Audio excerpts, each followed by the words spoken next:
Okay, we're recording. We just got back from Paris a few days ago, and honestly, I don't think either of us has fully processed what we saw yet. I had 3 flights, two espresso I feel fueled all that. nighters, and I'm still mentally walking around the Carousel du Louvre. So I figured before the impressions fade, we should sit down and just talk through what Paris Blockchain Week 2026 actually was, because I think it's going to be one of those events people refer back to as a turning point. Yeah, and I want to flag something right at the top because I think it frames everything else we're going to talk about.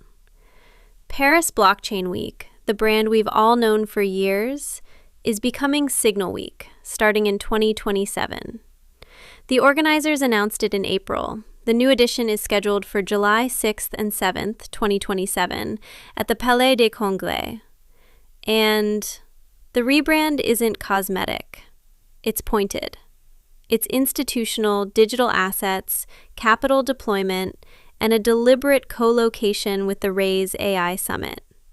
They're stitching the Web3 conversation and the AI infrastructure conversation together at the venue level. And the quote from Michael Amar makes the reasoning explicit. He basically said, "The word blockchain itself is starting to feel outdated, that it doesn't fully reflect where the market is anymore."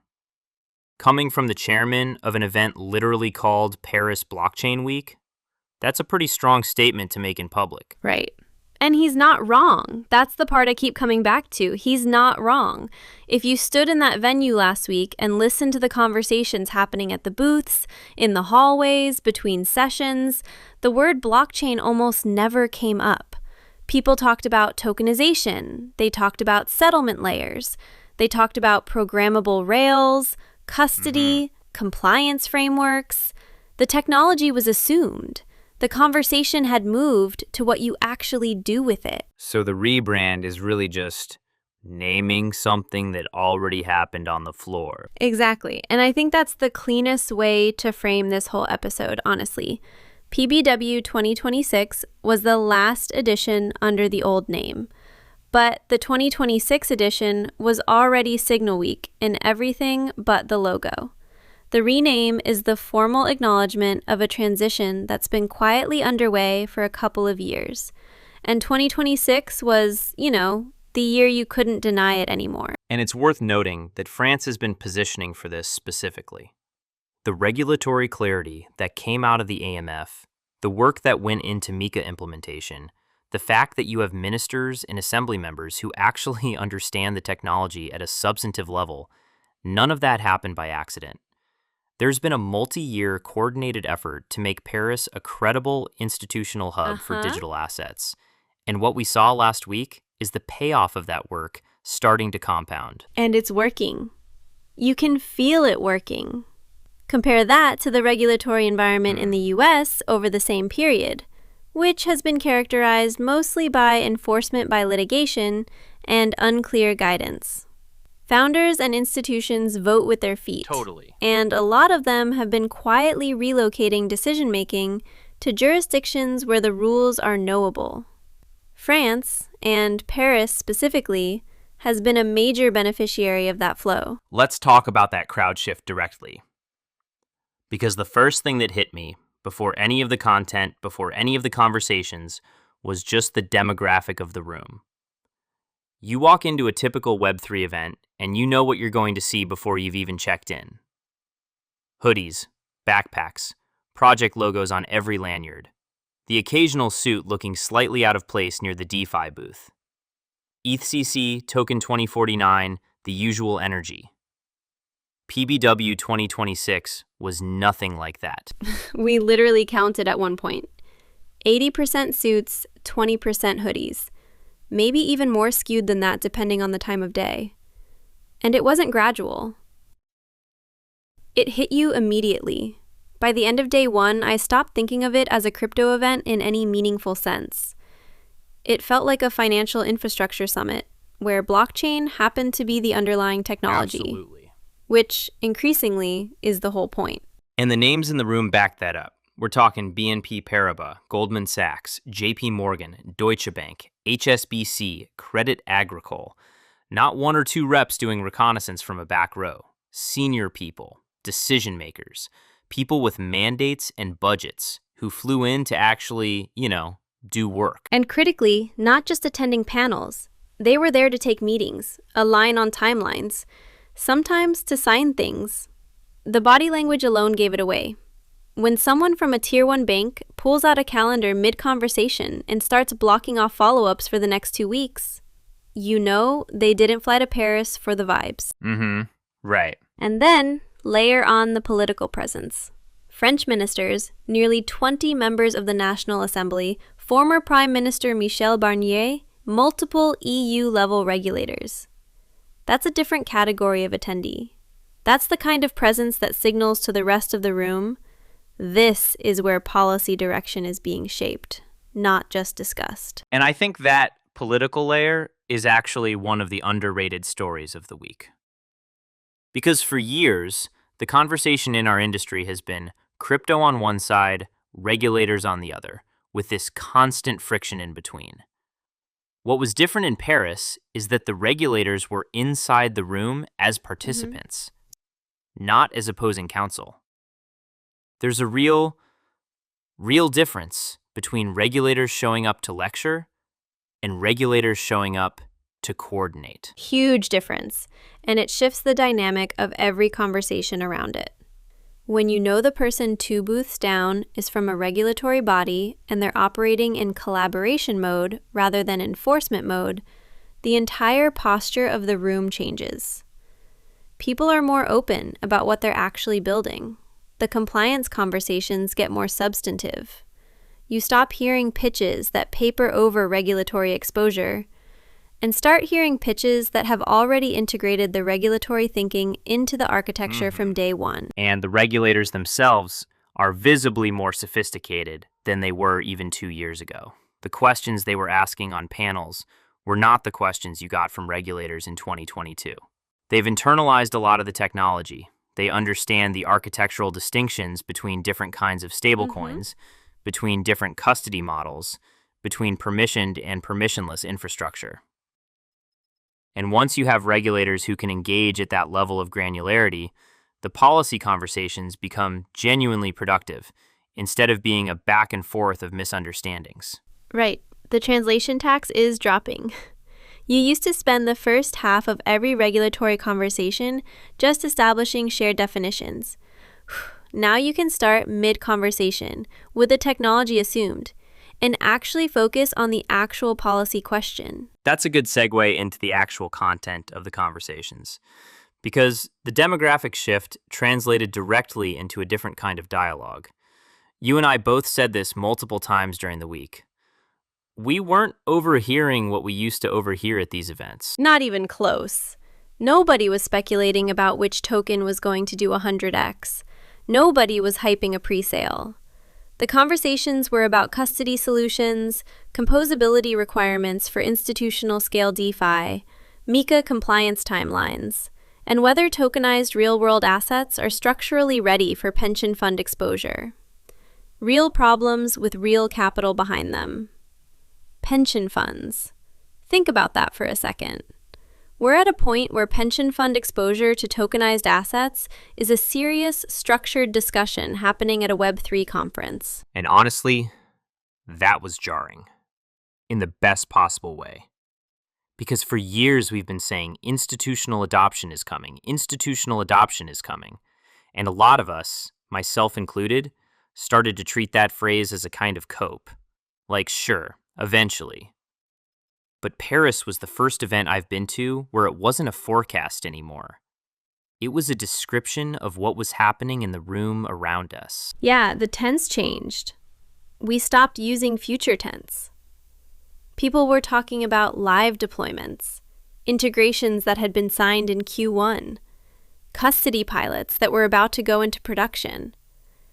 The narrative that institutional adoption is on the horizon has been replaced by the narrative that it's in flight, and we're just trying to figure out the next milestone. Right. And I think for our crypto native audience, this is actually the most important thing to internalize, Because if you're still building or pitching or thinking strategically as if institutions are a future TAM you're going to capture eventually, you're behind. They're already here. They're already deploying. The question isn't whether they'll come. It's whether what you're building fits the shape of what they actually need now. Let's talk about the venue dynamic too, Yeah. because I thought this was one of the more surprising things about the week. Going in, I expected the usual conference week pattern.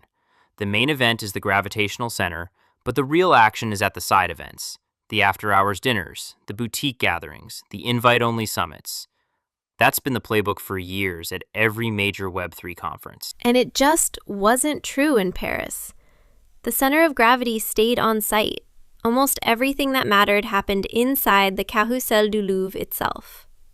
We were having conversations about which side events to hit, and by day 2, we sort of stopped because the value density inside the main venue was high enough that leaving started to feel like a bad trade. Part of that is the venue itself. The carousel has this contained intensity that pushes people together. You can't really wander off and lose your bearings. Every path eventually loops you back through the central floor where everyone is. So you keep running into the same people, which compounds. Every encounter builds on the last. But mostly it's the attendee mix. When 90% of the room is C-suite and operating with real decision-making authority, the conference floor itself becomes the deal room. Nobody needed to escape to a satellite event to find value, because the value was right there. The CEO of a major custodian was 3 booths away from a head of digital assets at a Tier 1 bank. They didn't need a private dinner to connect. They could literally just walk over. And I think that has implications for how events like this evolve going forward. Because the satellite ecosystem at most Web3 conferences exists for a reason. It exists because the main event doesn't have enough density of decision makers, so deals get done elsewhere. When the main event itself becomes the deal room, the side events lose their oxygen. Exactly. And we saw that. There were side events, of course, there always are, but they felt thinner this year. The signal we kept getting from people we knew in town was that nobody wanted to leave the carousel during the day. And the evening events were more about winding down than doing business. The business had already happened by then. Compare that to a Token 2049 in Singapore or Dubai, where the side events are basically the conference. The main event is almost a backdrop for everything happening in hotel suites and rooftop bars across the city. Paris was the inverse. The main event was the event. Right, and that's a structural difference that I think reflects the maturity gap between the two audiences. When you're convening a community-driven, retail-adjacent ecosystem, the side events make sense because the value is in serendipity and discovery. When you're convening institutions, you don't want serendipity. You want efficient density. You want to walk into a building and know that everyone you need to meet is in there. PBW delivered exactly that. There's another small thing I want to flag because it stuck with me. Business cards are back.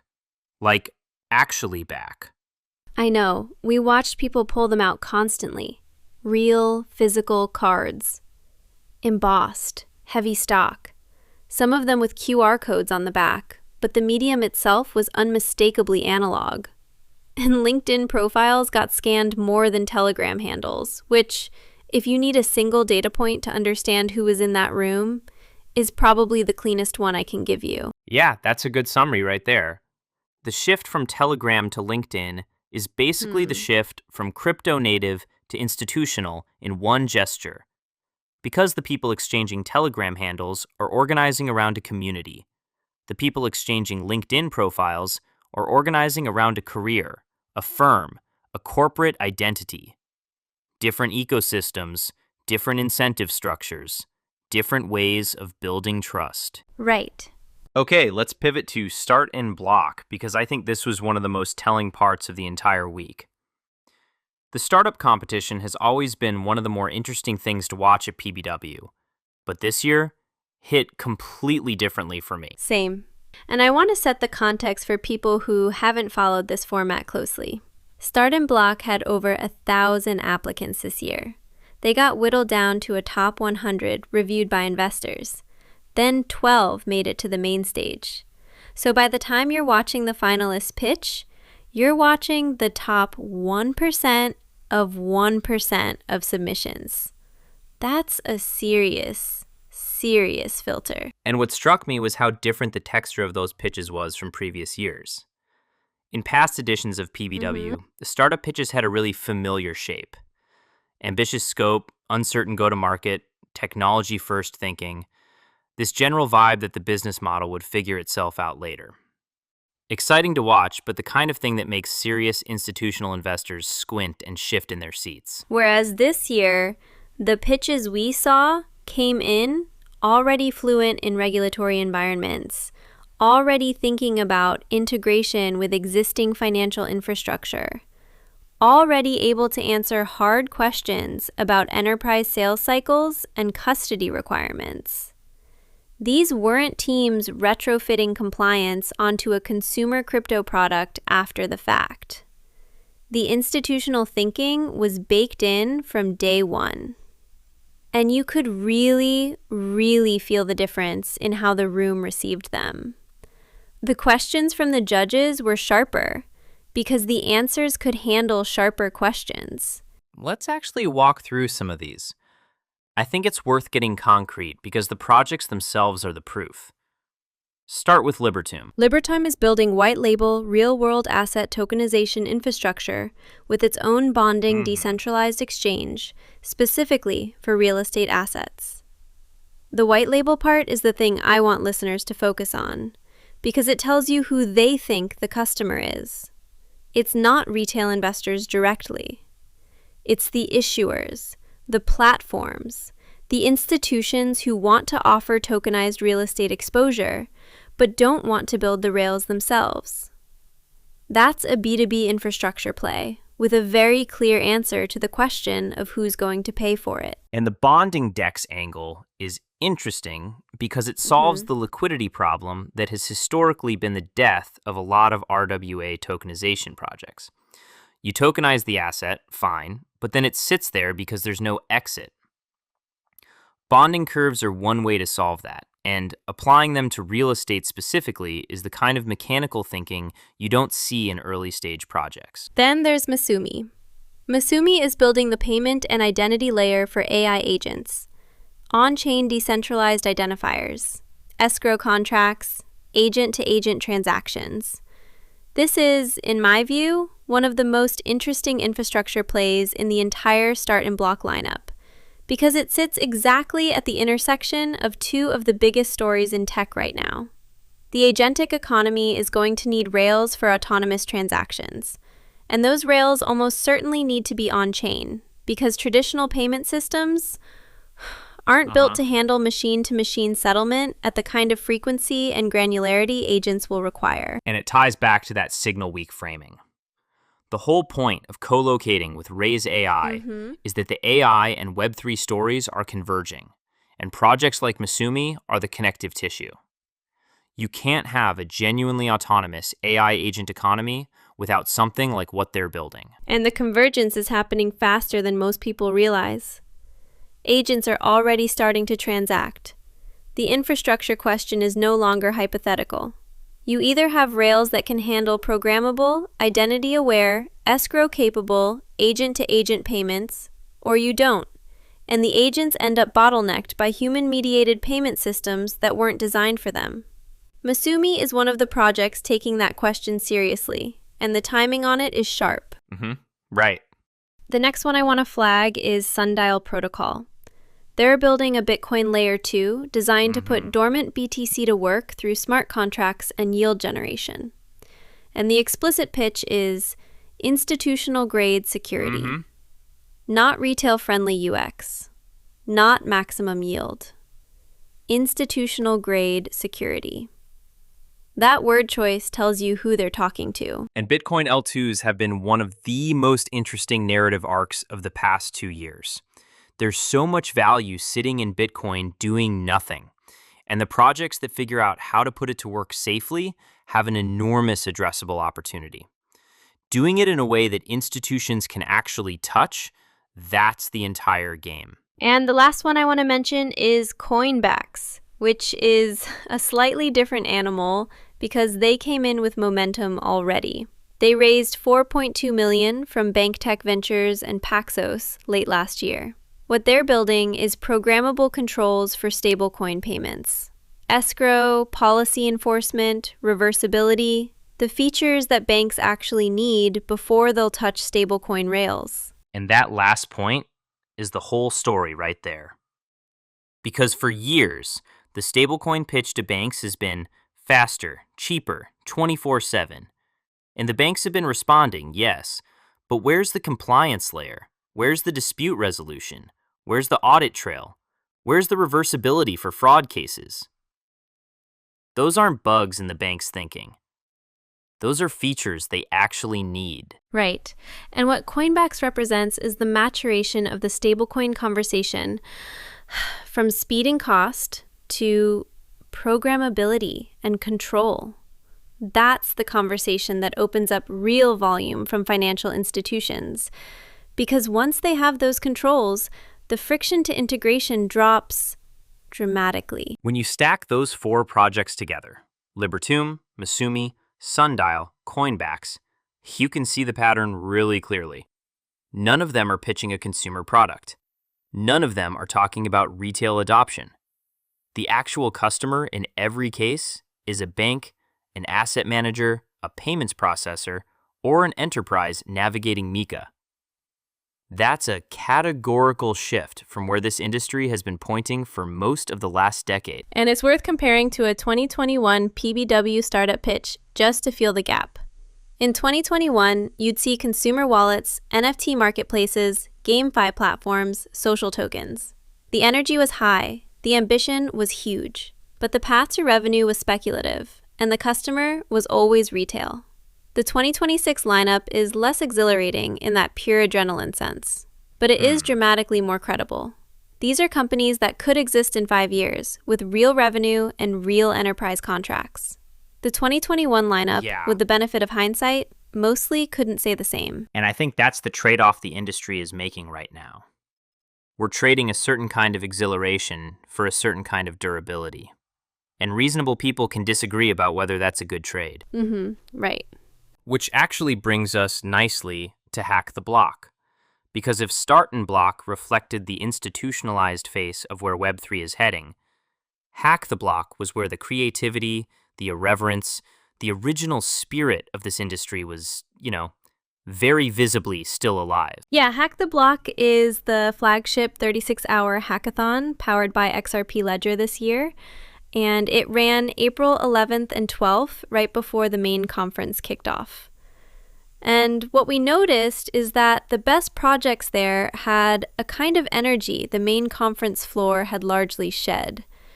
Teams were building because the problem was interesting, because the technology enabled something genuinely new, because 36 hours is one of the few remaining spaces in this industry where you can throw a weird idea at the wall and see what sticks. Nobody at the hackathon was optimizing for AUM. Nobody was thinking about regulatory clarity in any deep sense. They were optimizing for interesting. And there's something genuinely valuable about preserving that, especially as the rest of the industry moves deeper into institutional territory. And I want to be clear that hackathons aren't just nostalgia. The talent level at Hack the Block is real. Past participants have left with job offers, pilot integrations, funding conversations attached to their names. These are not throwaway weekend exercises.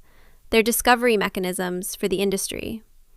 They surface builders who would otherwise be invisible to the institutional layer. And one observation that struck me from this edition was that even the builders, the most irreverent corner of the event, were pointing in the same direction as the suits. Just faster and messier. That's right. The tracks that got the most competitive work were the ones with direct, real-world infrastructure angles. Payments on XRPL, real value movement on-chain, tooling for compliance-adjacent workflows. Even when nobody told them to optimize for institutional relevance, they ended up there. Which I think tells you something deep about where the entire industry's center of mass has shifted. Yeah, and I want to draw out that observation because I think it's one of the more underappreciated signals from the week. When the most institutional part of the event and the most builder-driven part of the event are pointing in the Totally. same direction independently, that's not a coincidence. That's gravity. Exactly. The institutional players have decided this is where the real value is. The builders, working from completely different incentives, have arrived at the same conclusion. And when those two layers are aligned, you tend to get genuine, durable progress, rather than narrative-driven hype cycles. Which is maybe the most encouraging thing about the entire week, honestly. Right. Okay, let me try to pull this all together because I think we've covered a lot of ground and our listeners deserve a clean recap. The honest read on PBW 2026, a few days out, is that the event confirmed a transition that's been underway for a while but is now complete. It's moved from a gathering where the crypto-native community celebrates what it's built into a forum where the global financial system figures out how to integrate what the crypto-native community built. And that distinction? It's not subtle. It has real consequences. Real consequences for who shows up. Real consequences for what gets talked about. Real consequences for what kinds of projects get funded and what kinds of projects struggle to find an audience. Founders who showed up to PBW 2026 with consumer-facing pitches had a hard week. The ones speaking the language of compliance, custody, interoperability, and institutional integration had a completely different experience. They were getting meetings. They were getting commitments. They were leaving with momentum. And the gravity pulling activity back to the main venue is significant in its own right. The relative absence of a thriving satellite ecosystem at PBW is a clear sign that the main event has become dense enough That makes sense. and the attendees senior enough that nobody needs to escape to find value. The value is on the floor, in the rooms, at the tables. And that's a structural change in how this category of event functions. The builder community still has a home there, but it's a room within a room. Hack the Block is the proof. It coexists with the institutional summit, it benefits from the access and attention the broader brand generates, and it retains its own culture. That balance feels healthy, for now. Whether it stays healthy as the institutional pressure intensifies over the next couple of years is one of the open questions I'll be watching at Signal Week 2027. And speaking of Signal Week, I think the rebrand really does make sense in the context of everything we've talked about. Paris Blockchain Week always carried the flavor of the industry's earlier, more evangelical phase, a week for believers to gather and preach to each other. Signal Week sounds like what the event has actually become, a venue where consequential signals about the future of institutional finance get sent and received by people with the authority to act on them. And I think the timing is right. The rebrand is happening at the moment when the industry has crossed the threshold from being interesting to being inevitable. Everyone in that room in Paris already knows this is the direction of travel. Signal Week is just removing the last bit of branding ambiguity and aligning the name with the reality. Which is what good rebrands always do. They name the thing that's already happened. Right. Before we wrap up, I want to give listeners a few things to actually take with them and think about, because I don't want this to just be a recap. I want it to be useful. Sure. The first thing I'd say to anyone building right now is look hard at who your customer actually is. If you're still pitching consumers and your roadmap is built around eventual institutional revenue, you should be honest with yourself about whether that timeline is real or just a story you tell to push hard decisions further into the future. The institutional buyers are here now. They have budget now. They want to deploy now. The question is whether what you're building fits their procurement cycle, their compliance posture, and their integration requirements. And the second thing I'd add is pay attention to where the venues are pointing. The fact that PBW is co-locating with an AI summit is not a marketing decision. It's a thesis. The convergence of Web3 and AI infrastructure particularly around agentic economies, payments rails, and identity, is where a lot of the next wave of value creation is going to happen. If you're not thinking about how those two stacks intersect, you're going to be late to the most interesting opportunities. And the third thing, which is maybe the most important for our crypto native listeners specifically, is that the cultural shift doesn't mean the original spirit of this industry is gone. Hack the Block is the proof of that. Builder culture is still alive. It's still where a lot of the most interesting ideas come from. But it now coexists with an institutional layer that didn't exist before, and the ability to operate fluently in both worlds is going to be a genuinely valuable skill over the next few years. Yeah, the bilingual founders, the people who can speak both crypto native and institutional, are going to have an outsized advantage. They can translate between the two communities. They can build products that resonate with both. They can fundraise from both pools of capital. That's a profile we're going to see more and more of. And, frankly, it's a profile we'd encourage anyone building right now to consciously develop. Agreed. I'd add one more thing, which is just an observation about pace. Things are moving fast. The gap between PBW 2024, which already had institutional energy, and PBW 2026, which is fully institutional, is only 2 years. If you assume the same rate of change continues into 2027 and 2028, the events that look like Web3 events today are going to look almost unrecognizable in another 24 months. So whatever mental model you have of this industry right now, hold it. Hold it loosely. And I think pace is the variable our listeners should think hardest about. Because in periods of slow change, you can afford to wait, to gather more data, to let other people make the first moves. In periods of fast change, the cost of waiting goes up dramatically. The institutions we saw deploying in Paris weren't all there because they were certain about every detail. They were there because they understood that the cost of being late was higher than the cost of being slightly wrong. That's a posture worth adopting if you're building right now. That's exactly right. The bias to act, calibrated against the bias to act recklessly, is the muscle that separates the firms and the founders who will matter in 5 years from the ones who will be talked about in past tense. I get that. And Paris? Paris was full of people who've already developed that muscle. That's a great note to end on, actually. Hold your mental model loosely.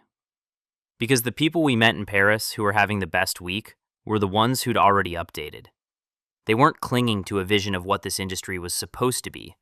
They were responding to what it actually is and pricing in what it's becoming. Right. We're going to be back in Paris in 2027 for Signal Week. Probably with more business cards. Definitely with a different set of expectations than we walked in with this year. And I think we'll be doing a follow-up episode where we revisit everything we said today and see how much of it held up, how much of it was wrong, and what new thing has emerged that we couldn't have predicted from where we're sitting now. Looking forward to it. And to anyone listening who's planning their own 2027 calendar, I'd put Signal Week on the short list. Not because it's the biggest event or the loudest one, but because, as the name now explicitly suggests, it's where the signals are. The kind of signals that meaningfully update your view of where this industry is going. And in a market this fast moving, that's worth a flight. Couldn't agree more. All right, that's our recap of Paris Blockchain Week 2026. Thanks for listening. We'll catch you on the next one. See you next time.